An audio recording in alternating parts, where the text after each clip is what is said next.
Have you ever wondered how everything you see came to be?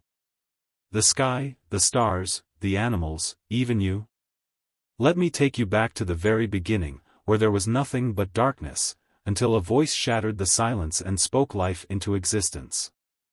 Please subscribe. In the beginning, there was no earth, no sky, no sea, and no stars. Everything was empty and dark. But God was there, hovering over the waters, and he had a plan. Then God spoke, "Let there be light." And light burst forth, scattering the darkness. God saw that the light was good. He separated the light from the darkness and called them day and night. This was the very first day. On the second day, God spoke again. This time, he created the sky, a vast expanse stretching over the earth. On the third day, God commanded the waters to gather in one place so dry land could appear. He called the dry land earth and the gathered waters seas. But God didn't stop there. He filled the land with every kind of plant, trees that bore fruit, flowers of every color, and grass to cover the ground. Then came the fourth day. God placed the sun in the sky to light the day, the moon to brighten the night, and stars to decorate the heavens. Each star was set in its place, shining brilliantly. On the fifth day, God filled the skies and seas with life. Birds of every shape and color flew through the air, and the oceans teemed with fish and sea creatures, big and small.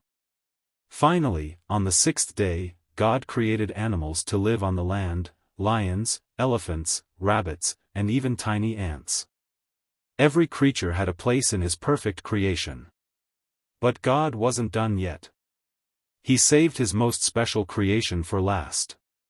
God said, "Let us make man in our image, in our likeness, so that they may rule over the fish in the sea, the birds in the sky, and every living thing on the earth." So God formed a man from the dust of the ground. God breathed life into the man, and he became a living being. This man was named Adam. God placed Adam in a beautiful garden called Eden. It was full of every kind of tree, flower, and creature. In the middle of the garden were two special trees, the tree of life and the tree of the knowledge of good and evil.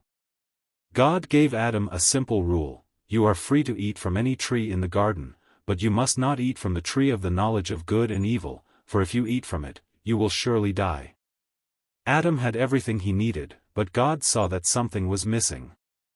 Adam was alone.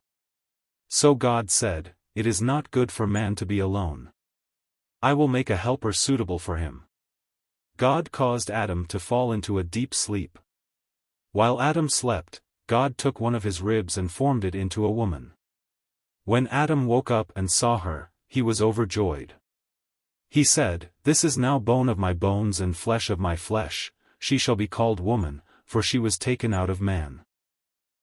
For a time, Adam and Eve lived in perfect happiness. They cared for the garden, named the animals, and walked with God. But one day, everything changed. The serpent, more cunning than any other creature, whispered to Eve, "Did God really say you must not eat from any tree in the garden?" Eve replied, "We may eat from the trees, but God said we must not eat from the tree in the middle of the garden, or we will die." "You will not surely die," the serpent said. "God knows that when you eat from it, your eyes will be opened, and you will be like God, knowing good and evil." Eve looked at the fruit. It was beautiful and tempting. She thought, "Could this really give me wisdom?"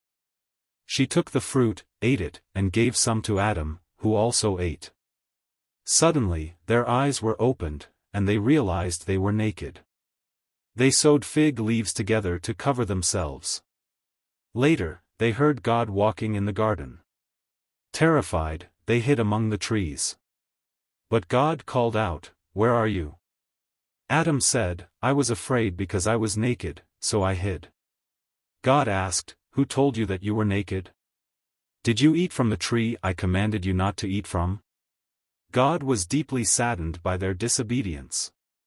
He said to the serpent, "Because you have done this, you are cursed to crawl on your belly and eat dust all your life.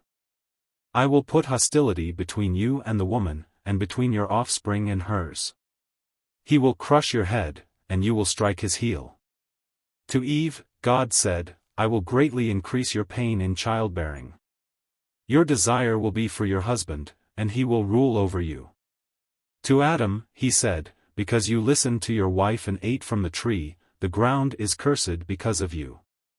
You will toil and work hard for food until you return to the dust. Although Adam and Eve disobeyed, God did not abandon them. He made clothes for them out of animal skins and promised that one day, a Savior would come to crush the serpent and restore what was lost. This is the story of how the world was created, how sin entered it, and how God's love never failed. No matter how far we stray, God's promise of redemption remains. Thank you for watching. Like, share, and subscribe for more Bible stories.